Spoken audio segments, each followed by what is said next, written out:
In 1996, Beavis and Butthead graced, or rather disgraced us with their presence in their first movie, Beavis and Butthead Do America. Yeah, finally fans could have the chance to see the vulgar pair of youths on the big screen. When Beavis and Butthead discover that their TV is missing, they go on a quest to go and get another one, where they get mistaken for hitmen and find themselves on an adventure that takes them from Las Vegas to the US Capitol, where they go on to become fugitives, with many gross-out misadventures and disasters along the way. Beavis and Butthead Do America may seem like just a gross-out animated movie, but it was a gross-out animated movie that went a long way and gained a huge cult following. Is just as adored now and still generates just as much wonderfully stupid humour as it did decades ago. So it's time to sit back and relax. Well, maybe not relax, as we look into Beavis and Butthead Do America, one of the greatest comedies to come out of the 90s. Yeah, I'm really excited about this one. So let's explore 10 things that you didn't know about this movie. Let's check it out, please.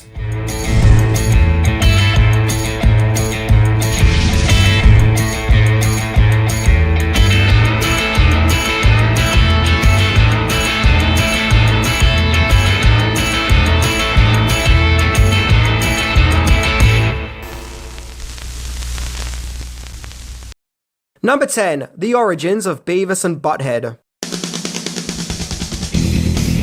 Beavis and Butthead are the creation of animator and filmmaker Mike Judge. Judge was originally gearing up for a career in science and physics, till he lost interest and turned his attention to animation, where in 1992 he made the animated short film Frog Baseball, which featured the characters Beavis and Butthead, who, well, to put it bluntly, play baseball with a frog. MTV were interested in making a further series of the Beavis and Butthead characters, where from 1993 to 1997, the Beavis and Butthead TV series would be broadcast on the MTV cable channel.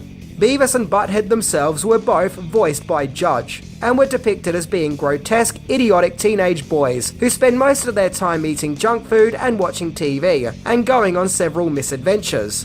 The Beavis and Butthead show had become so successful and so well loved by the public, Rolling Stone magazine described Beavis and Butthead as being the biggest phenomenon on MTV since the heydays of Michael Jackson. And the show would lead to a spin-off series, Daria, which was equally popular. Although the show wasn't without its criticisms and controversies, given the unflattering nature of the two main characters. But more on that later.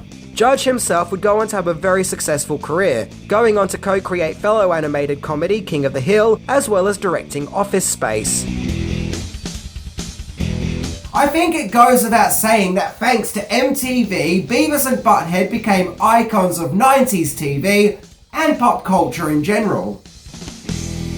Number 9. The movie could have been live action. It was as early as the show's first year of being shown on MTV in 1993 where talks of a Beavis and Butthead movie were taking place. David Geffen of Geffen Records and Geffen Pictures, as in that company that produced Beetlejuice, was a massive fan of Beavis and Butthead and got the idea of making a Beavis and Butthead movie, as well as a Beavis and Butthead album. So MTV teamed up with Geffen Pictures, as well as Warner Brothers, to get to work on a Beavis and Butthead movie. And at one stage there was even the suggestion to make the movie live action and not animated, with actual actors playing Beavis and Butthead. And according to Wikipedia and several other sites, the two actors considered for the roles were Adam Sandler and David Spade, thanks to their popularity on Saturday Night Live at that time. This reminds me of all the rumours of a Simpsons movie that were happening at that same time. Does anyone else remember that there was constant rumours of a live-action Simpsons movie? And I think I remember reading at one stage they wanted Macaulay Culkin as Bart Simpson. Yeah, that would have been weird.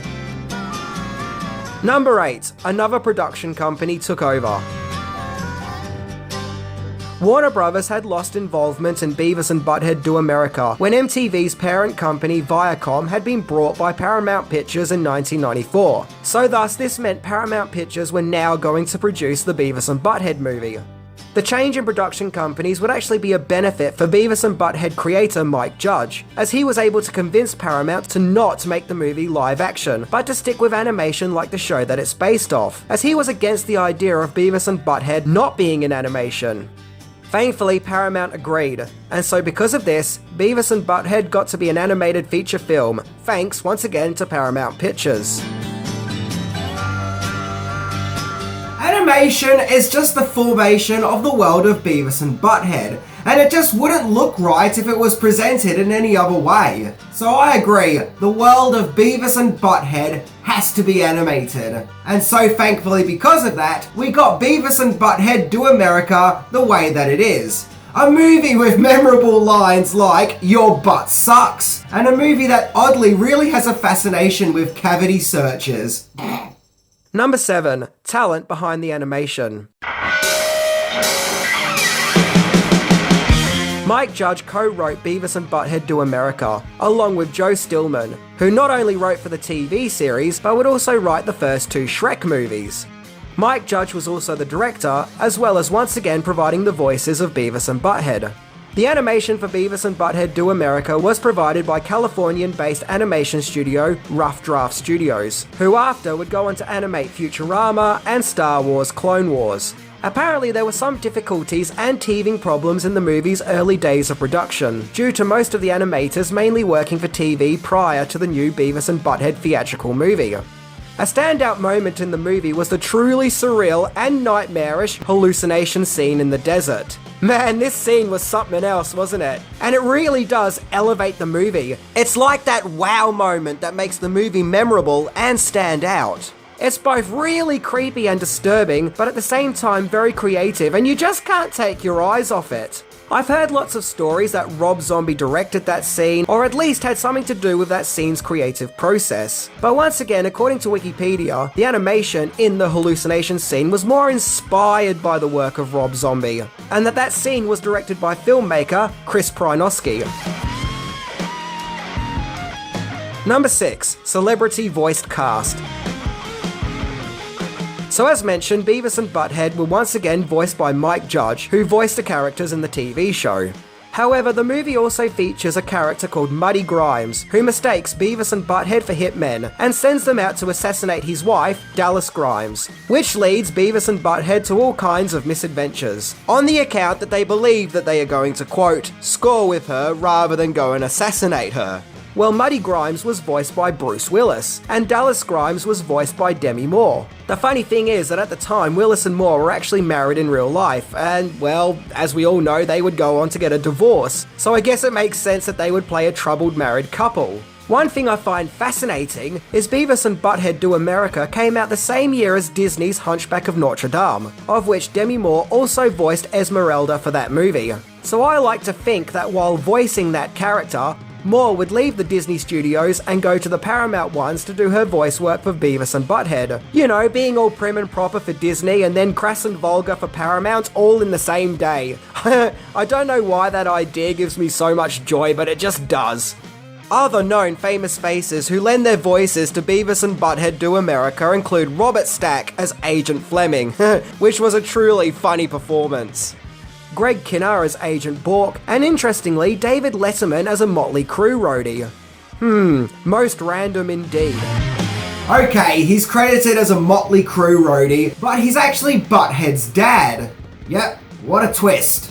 However, that wasn't David Letterman's only involvement with Beavis and Butthead Do America. Number 5. Letterman interview.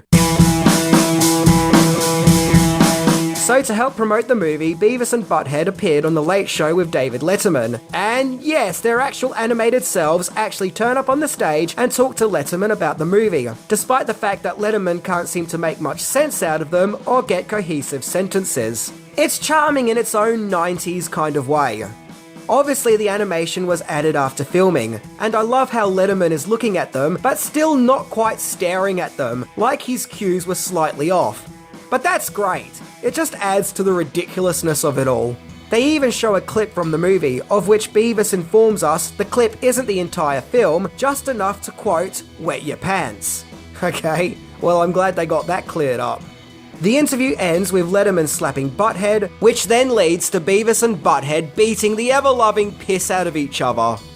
Yeah, look, it's very much a product of its time, but it's still a fun and oddly adorable piece of television. Well, adorable in an obnoxious Beavis and Butthead kind of way. During the 90s, Beavis and Butthead had become so iconic, they were kind of turning up in lots of places, including fellow MTV show Celebrity Deathmatch, where they leave their cartoon form and become clay animation, and it's every bit violent and gruesome as you can imagine. Other promotional materials include a Beavis and Butthead Do America video game. Yeah, believe it or not, they actually made a video game about these guys. For fans who just need to live out their own Beavis and Butthead adventures, I guess. And of course, the Beavis and Butthead Do America soundtrack, which features songs from many great artists including Ozzy Osbourne, No Doubt, Red Hot Chili Peppers, and LL Cool J. Well, it doesn't get any more 90s than that lineup. The movie even starts off with a Shaft spoof, complete with a song that sounds like the Shaft theme, called Two Cool Guys, which was sung by Isaac Hayes himself, who sung the original Shaft theme. So when you think about it, it's pretty cool that he's cool with spoofing himself. Yeah, in the 90s, Beavis and Butthead were part of a new wave of adult cartoons like King of the Hill and South Park. And they were huge! They even made it on the cover of Rolling Stone magazine several times. Number 4. Band. So when Beavis and Butthead Do America came out, it was very popular among those who love the characters, as well as fans of the original cartoon of which it's based off, where lovers of Beavis and Butthead can finally see the two iconic imbeciles on the big screen. However, not everyone was rejoicing in the cinematic coming of Beavis and Butthead upon its release, as the movie was banned in Malaysia. According to IMDb, this was for the movie depicting violence, crude humour, and strong sexual content. I wonder if things got lost in translation, and the censors at Malaysia assumed that it was a child's movie as it was animated, despite the fact that Beavis and Butthead was a franchise aimed at the late teens and young adult demographic.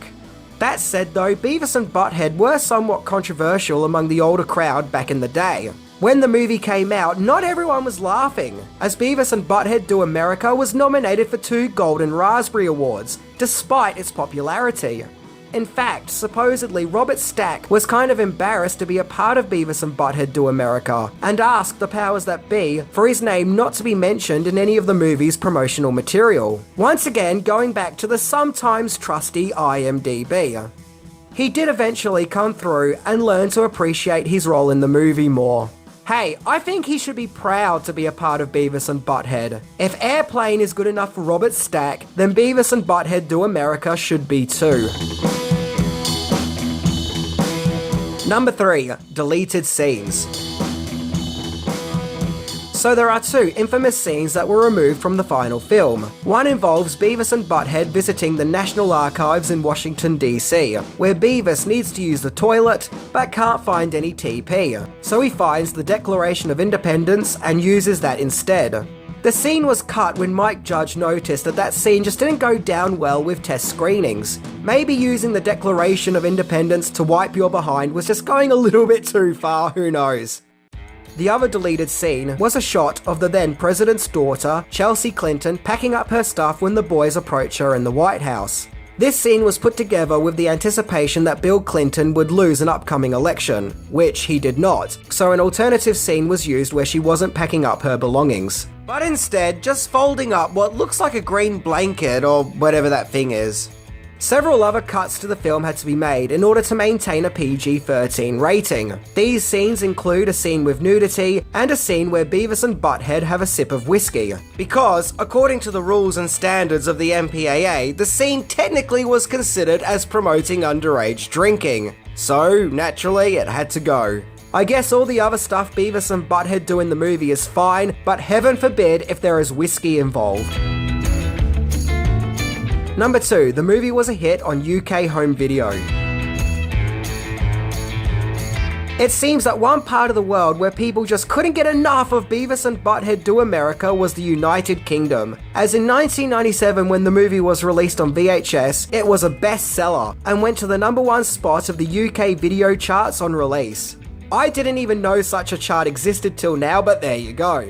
Beavis and Butthead Do America would stay at the number 1 spot position for 2 weeks upon its release, until its 3rd week when it was knocked down to the number 2 spot. And all up, Beavis and Butthead Do America would spend a total of 17 weeks on the UK home video release charts. Once again, a chart I didn't even know about till now. Hey, I guess we're all learning together. Over the years, there seems to be a tug of war going on with Beavis and Butthead Do America between production companies Paramount Pictures and Warner Brothers, as Beavis and Butthead Do America was a Paramount picture. But once again, one of its major production companies was Geffen, and Warner Brothers owns the rights to all Geffen home video products. So originally, the VHS and DVD releases were released by Paramount, but a special edition re-release called The Edition That Doesn't Suck was released in 2013 by Warner Brothers. However, a special 25th anniversary edition was released on Blu-ray in 2021 by Paramount. So who owns the movie? Paramount or Warner Brothers? Well, I don't know, I only work here. Number 1. Beavis and Butthead broke a record.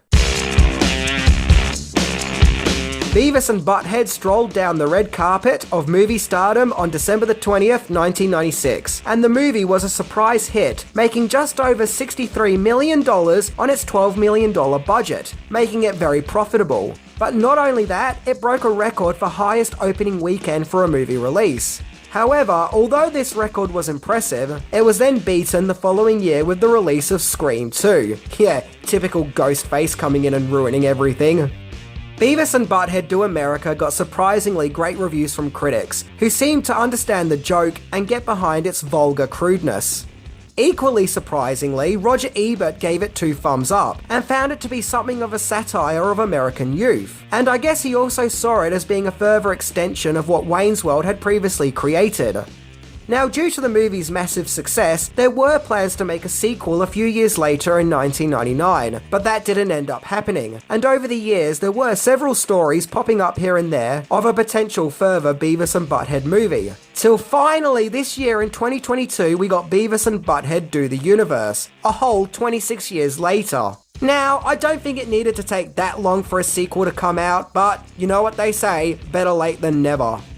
So as it stands, Beavis and Butthead Do America may be observed as being an animated comedy about 2 gross-out absent-minded youths. It was clearly more than that, as it broke records and box office expectations, and evidently resonated with an entire generation, and still to this day is vastly celebrated, bungholes and all.